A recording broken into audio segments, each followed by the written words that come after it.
Hello, everyone, and welcome to a very special episode of The Tonight Show. I'm your host, Carson Sukup, and our guest is a very historical figure. Meet my friend, Karl Marx. How you doing, buddy? Good. Thank you for having me tonight. Yeah, thank you for coming on the show, man. Really appreciate it. Oh, yeah. So, Karl, I was reading your Wikipedia page, and, Wikipedia, not known for being very reliable. Don't know if that is true. Yeah, of course not. It said you unfortunately passed away in 1883. So my question is, how are you here in 2020? How'd you get here? Well, first off, great to know that I'm going to die in 1883. It's only 1847 back in London. Second off, while I was in my house in London, I was working on some stuff, writing some stuff down. And, some guy just kind of showed up. There was a flash of light. He showed up. Kind of looked like him, actually. And, he said, please come with me. And I said, I'm going to politely decline that. And then he put a bag over my head, knocked me out, and now I'm here. Showed up in the back, and I'm here. Very interesting. Great you could be here tonight, Karl. First off, tell us a little bit about yourself. Well, I was born in 1818 in Trier, Germany. I moved to London eventually in my young adult-ish age. I studied law and philosophy at the universities of Jena, Britain, and Bonn. I was a philosopher, economist, political theorist, journalist, historian, basically. So you don't really consider yourself much of a sociologist? No, I don't see myself as a sociologist very much, no. Karl, I wanted to really get into your main theory, which is, of course, the conflict theory, involving the proletariats versus the bourgeoisie.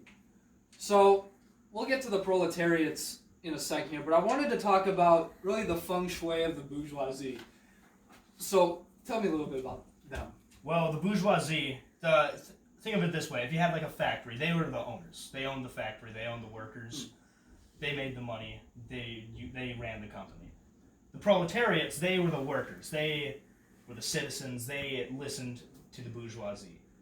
They didn't like what the bourgeoisie was doing. They always have this social conflict going. They want to take out the bourgeoisie. The bourgeoisie doesn't let them. They want better rights as workers, basically, and it just brings this entire social conflict and it keeps going. Like today, say you have a restaurant of some sort, fast food chain maybe, and the workers, they don't like their pay or their rights as workers, and they start what would be maybe a labor union. They start one of those, and of course they could be fired for that. They could just have no hours, not get paid, and then they go back into allowing what I guess the bourgeoisie or the people who would own that restaurant chain back doing what they told them, and then eventually they would hate it again, and it would just keep going, and that's what brings the social conflict, hence conflict theory. It's very interesting. So, did that really inspire you to write the probably your most famous book, the Communist Manifesto? Well, yeah, kinda. Communism, everybody shares. Everybody gets something. So everything's fair. The bourgeoisie aren't greater than the proletariats. Yeah, basically. Mm-hmm. Very interesting.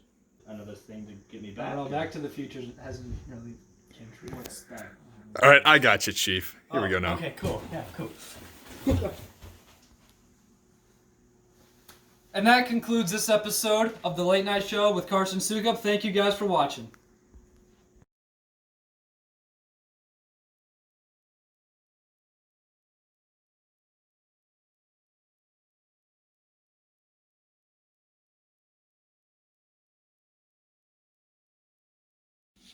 The bourgeoisie. So, I'll get into the proletariats first, but I want to start with these guys here. Tell me a little bit about the feng shui. So, Karl, first thing I want to address is, how did you get here? I mean, it is 2020. according to Wikipedia, which I know hasn't always been very reliable. Apparently, you died in 1883, but just elaborate on that.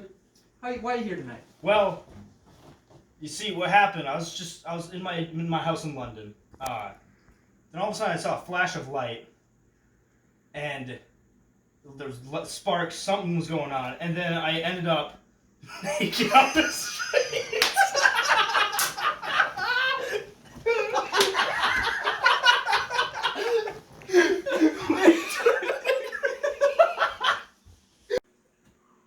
Kid, what are you doing? Fat guy in a little coat.